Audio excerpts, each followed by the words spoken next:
have this idea that I'm funny and I'm really not. It's a curse. My wife really hates it.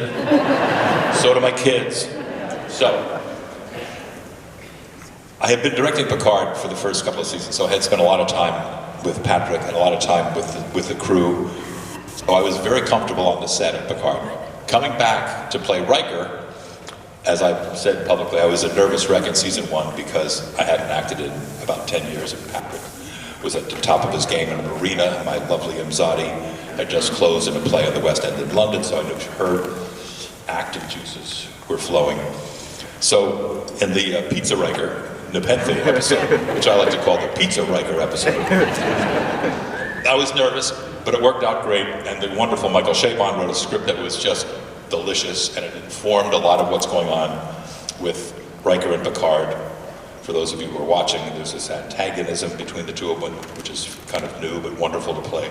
At any rate, to be not too long-winded, I'm in a scene, most of my scenes are with Patrick. I'm looking into Patrick Stewart's eyes, who I've looked into for 36 years. One of the world's great actors. So I know I'm in good hands, or in good eyes, or I'm in a good acting space. And I'm not much of a method actor, but if I trust, as I do with Marina, and I look, and I can, reacting is a huge part of the game. When I can tell when the scene's going well, if I'm also directing. So I've got that going for me. I've got a cinematographer, in this case Crescenzo, who I adore, and I've done lots of episodes with, Crescenzo Notarati, who did the 3 and 4 of Picard. I can look at him off camera and he'll say, "This is really good. You better do another one, that one sucked," that kind of thing. If LeVar's around, I check with him, because he's a wonderful director with a good eye. But significantly on this show, Terry Matalas, who is our savior and has written this wonderful season of Star Trek Picard and brought all of us back and gave most of it. Right, Terry Matalas, ladies and gentlemen?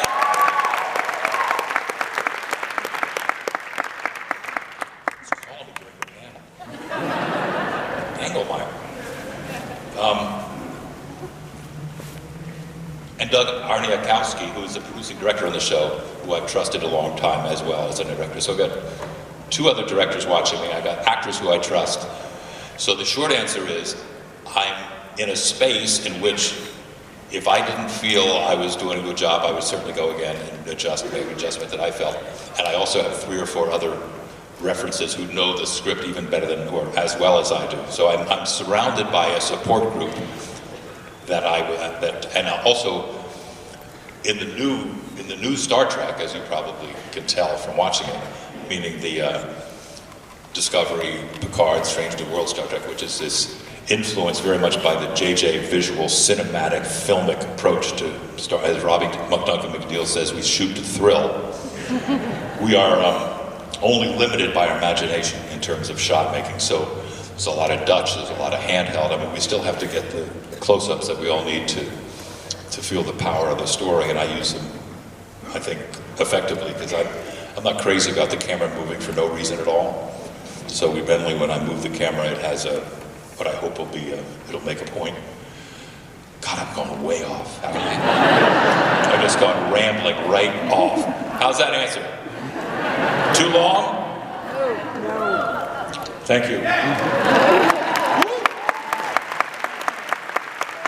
Just one line?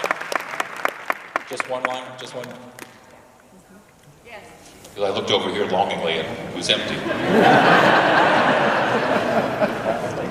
Another good beard. So Riker beards are this has been part of the responsibility for. Absolutely, yes. Hold the mic up. Do yourself a favor. There you go. Now give us a song. So, Mr. Frakes, thank you for being here. My name's Matthew. Bill, just if you can indulge me a little bit of backstory, you were actually one of the toppers on our wedding cake along the Janeway. So, I was one of the what? You were one of the figurines on top of our wedding cake along the Janeway. So, Riker and Janeway on your wedding cake? Seriously? Janeway's my wife's favorite character, so Or was it Kate and Frakes? It was Riker and Janeway, right? Yeah. In uniform? In uniform. Full uniform? To the nines. It wasn't a Betazoid wedding. Yeah. See that, Jim?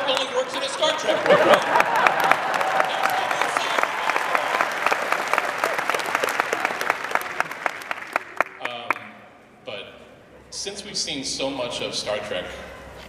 Did you pull out a crib sheet there? You got a question on that? No, it's my prop for the... It was a prop! I knew something was going on. Well, it's not a gun, though, right? No.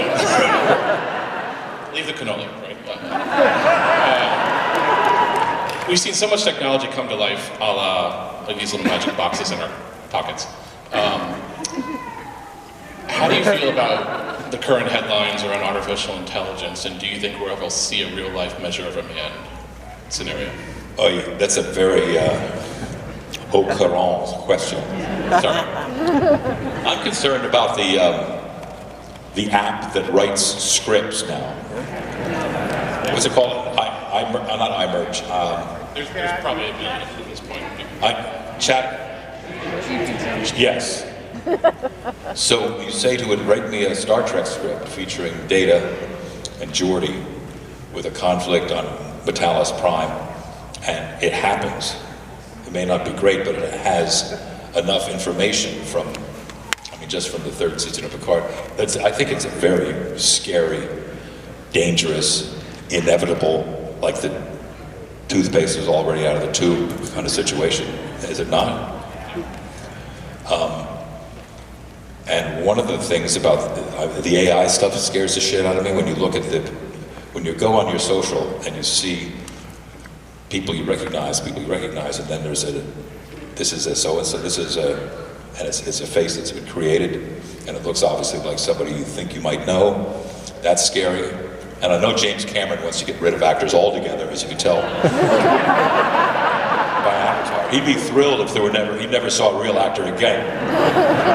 Unless they had green motion control dots on their bodies. But I'm hoping that the role of the director doesn't get replaced by an AI. So that's, I'm holding on to that desperate, selfish hope.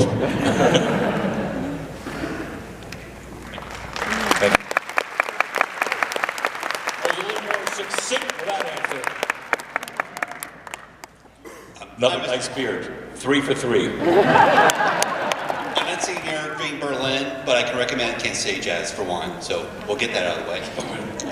Mr. Frakes, first off, First Contact was the first Star Trek movie I saw in theaters, so loved it, still do. First Contact was bulletproof as a script. And it's great Ron Moore, not to do too much name dropping. I had dinner with the great Ron Moore, co-author of First Contact, 2 nights ago, and we were just relishing how delicious it was to make that movie. And you know one of the big reasons it was so good? The script was good, the directing was good, the acting was good. The 3 guest stars, Jamie Cromwell and Alice Krige and Alfre Woodard, my godmother, all fit like hand in glove into our family immediately. And they were the most pivotal new additions to the company. Cool. Now, but you have a question, don't you? Yes, I do. And your words... I had a little cup of coffee before I got up here. I know a good coffee shop around here, go to the roastery. Anyway, you... Bad timing on your holding on to directing, because that was actually part of my question. So, aside from this thing called Star Trek, and I'll leave out Star Wars for the sake of whatever, is there any other sci-fi series or whatnot, or just something that you'd be like, man, I should direct that someday, or something like that? Fargo? He said no video at the start. Huh? Make it so. No video at the start. Well, I know I'm not. I'm taking pictures. Poker Face? See you last answer. Succession? Alien! You're looking for an answer like Mandalorian, aren't you? Boy, the minute Mandalorian got that AR wall going, the volume wall with all the LED lights, and Star Trek had to have it immediately. So in Toronto, we now have a wall that our people put together in a year. Mandalorian took 3-4 years to kind of conquer the technology, so we're still in the learning curve. I know, I feel you. I know exactly what that feels like. Sometimes the answers are just dull. They can't all be home runs. It's a long stretch. It's it's a long panel. How did I do? Was it anywhere near what you were asking? Sure. So you're looking for what sci-fi series besides the ones that I'm on I would like to direct? Sure. Let's wrap it up.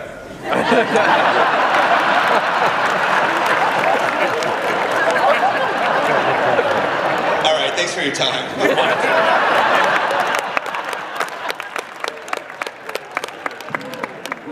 Rough room, huh? Yeah, nice beard. I'm afraid I don't have one of those. You look lovely. Thank you. And who are you?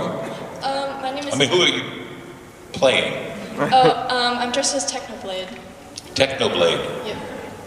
I was going to wear that this morning. I'm glad I didn't. You look fabulous. Thank you.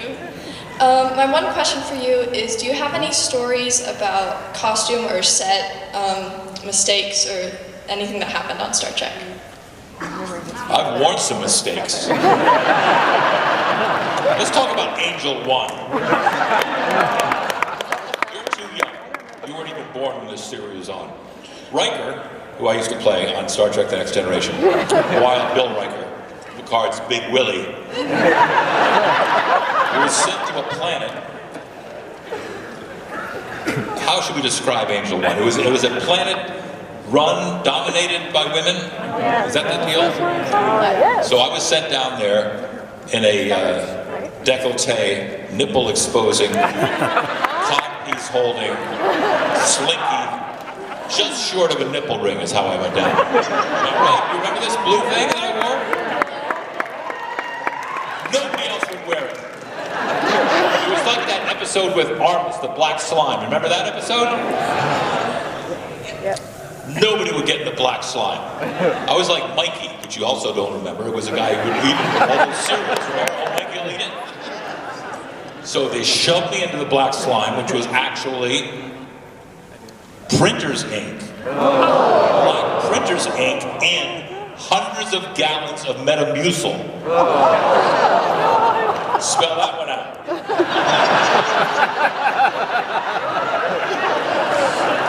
So there's two of my favorites. And you do bring up a story that I love to tell at the conventions about a prop gone awry. We were doing the episode, I think it was Cupid, where I had I didn't have a broadsword, I had a staff, and we were all in sort of the Robin Hood world, remember that? Yes. And I had a fight in a castle with a guy, and he was a stuntman, we rehearsed the fight, and I was supposed to, he had a massive brass sword, and I was fighting him off with my staff, and it was up and down the hall of the thing. We rehearsed, and I was using a balsa wood staff, and the guy was using a rubber sword. So I thought, great, this will be relatively safe. So we go to the take. After the rehearsal, I'm stuck with my balsa wood staff thinking that, when it really gets tough, they'll have a stuntman. They pay a stuntman to do this shit, right? I thought naively. So I fought the guy down one side of the thing, I fought him down the other side of the thing, and then he comes down the middle towards me with the castle and ends a dramatic ending, and the sword comes, but the staff breaks and hits me in the corner of the eye. You've all heard this story. And right here, and my eye starts to bleed, and I got a handful of blood in my eye. I'm thinking, and I'm so vain anyway, thinking, that's my moneymaker up there. So I got a handful of blood, I'm on the floor, this stuntman has cut my eye. The wonderful Cliff Bole, who was our director, was looking at the monitor, he says, oh, it's okay, we got the cut, you can take Frakes to the hospital now. So, I go to the hospital with great Mary Howard, who's one of our producers, and Larry Dukes, who is one of our teamsters, and it's Friday night in West Hollywood. I don't know if you know what that means, really. You get a gist of the kind of people that is, and it was wonderful, and it's a fabulous community, and I had on a little felt hat, and shoes, a little spinny toe, and I still had my, shall I say, my fairy costume on. And I'm dragged in a gurney, holding my eye, I'm waiting for them to stitch me up. Nobody said a word to me. Nobody batted an eye. No pun intended. So they come in with that hooked thing and stitch up my eye. How about that for a prop story? Hello.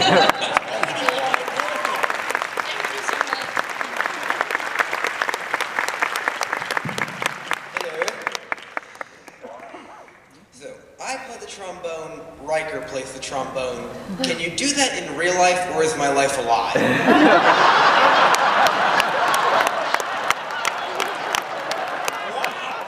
You play the trombone. Riker plays the trombone. Can you do that in real life, or is real life a lie? Is that the question? Yes.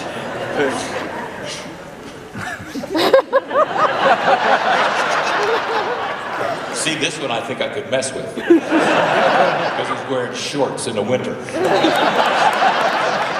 You're practicing to be a grip, right? That was a show business joke, right? Grips always wear shorts no matter what time of year. Anyway. I think this is real life. How is your embouchure? Oh, there you go. I don't speak French. Then you don't play trombone.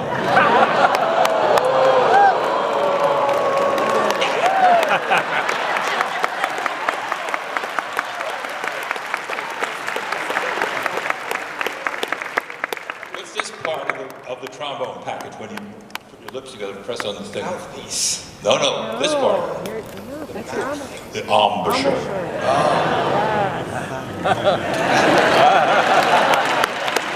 I won't say I'm disappointed. You play the trombone? Yes. How did you get into that instrument? Well, Or why? well, I signed up for band, and I had to choose an instrument. Tell me, was it Riker? I hadn't really heard of Star Trek before Oh, then. thank God. That's what happened to me. I was in the 4th grade at Jefferson Elementary School, Bethlehem, Pennsylvania, and they had like a couple of flutes and a couple of clarinets and a couple of trumpets and I think a trombone. And the teacher looked at it, they said, everybody line up. And he said, Frakes, you got long arms, you get the trombone. That's how it happened. Okay, so you couldn't read 6th position when you started? I think I can now. That's all you need. What about 7th? You got to get your little... Probably. You work on your embouchure though now, right?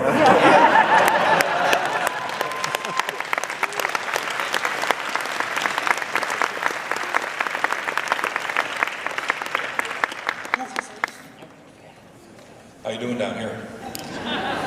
How's the show going? Are you getting any laughs?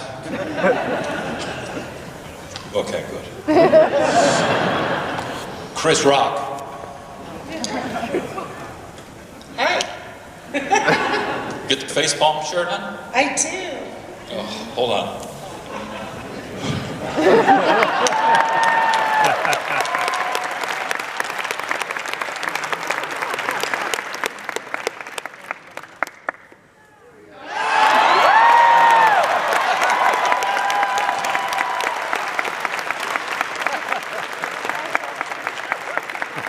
What did you do for the sit down? Nothing. It was a visual. So since I didn't get What have I become?